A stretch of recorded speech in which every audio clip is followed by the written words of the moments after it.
అందరికీ నమస్తే. Welcome to ground report. నేను నవీన్. వినుకొండలో ఏం జరుగుతుంది, ఈ హత్యకు రాజకీయ కోణం ఉందా అనేది ఇప్పుడు ఏపీ ప్రజల్లో ఆందోళనకరంగా వినిపిస్తున్నటువంటి ప్రశ్న. నిన్న వినుకొండలో జరిగినటువంటి ఘటన చాలా దారుణం. నడి రోడ్డుపై ఒక యువకుణ్ణి ఇంకొక యువకుడు విచక్షణారహితంగా నరకడం, అతను మొరపెట్టుకుంటున్నా వినకుండా అతను నరుకుతుంటే ఆ బాడీ నుంచి చెయ్యి సపరేట్ అయిపోయి రోడ్డు మీద పడిపోయింది. అయినా సరే ఆ యువకుడి యొక్క కసి తీరలేదేమో, ఎక్కడ నరుకుతున్నాడో కూడా తెలియకుండా తలపైన మెడపైన ఇలా చూడకుండా తన కసిని తీర్చుకున్నాడు జిలానీ అనేటువంటి యువకుడు. అసలు వీళ్ళిద్దరికి మధ్య ఇంతలా చంపుకునేంత కసి పగ ఎందుకు వచ్చింది? ఇలాంటి ఘటనలు జరిగినప్పుడు దీనికి రాజకీయ రంగు పొలవటం ఎంతవరకు కరెక్ట్?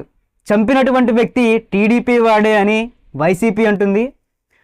కాదు వాళ్ళిద్దరూ కూడా వైసీపీ వాళ్ళే అని టీడీపీ అంటుంది. వీరిద్దరి మధ్య నిజమేంటి అనేది తెలుసుకోలేని పరిస్థితుల్లో ఏపీ ప్రజలున్నారు. అసలు వాస్తవాలు ఏంటి అనేది మనకున్నటువంటి సమాచారం మేరకు అక్కడ జరిగినటువంటి హత్యకు గల కారణాలు ఏంటి అని మనకున్నటువంటి విశ్వసనీయ వర్గాలు చెప్పిన దాని ప్రకారం తెలుసుకునేటువంటి ప్రయత్నాలు చేద్దాం.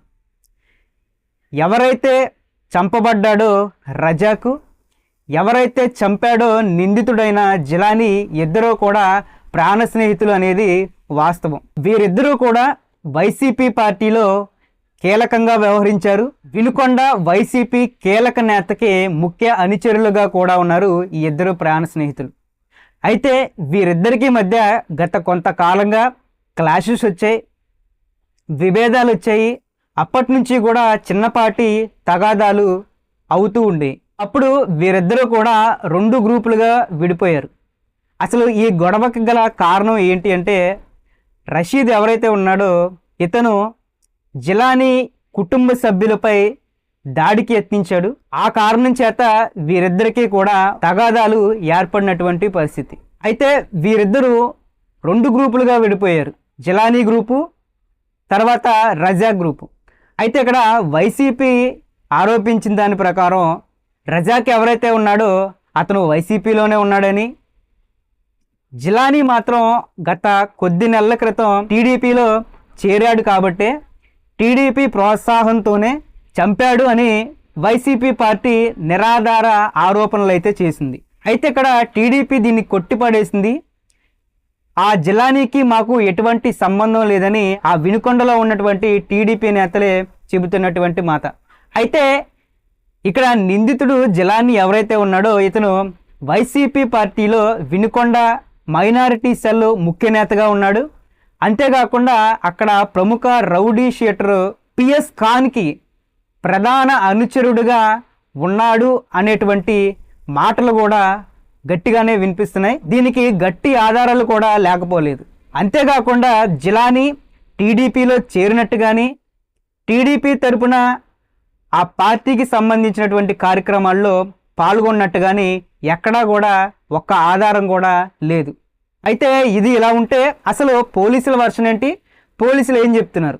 పోలీసులు చెప్పిన దాని ప్రకారం ఇక్కడ పార్టీల ప్రోత్సాహం లేదు, ఈ హత్యకు గల కారణం వ్యక్తిగత గొడవలే, వీరిద్దరికీ ఇంతకు ముందే గొడవలు ఉన్నాయి కాబట్టే ఈ హత్య జరిగింది, దానికి మెయిన్ మోటివ్ ఇదే అని చెప్పి పోలీసులు చెబుతున్నారు.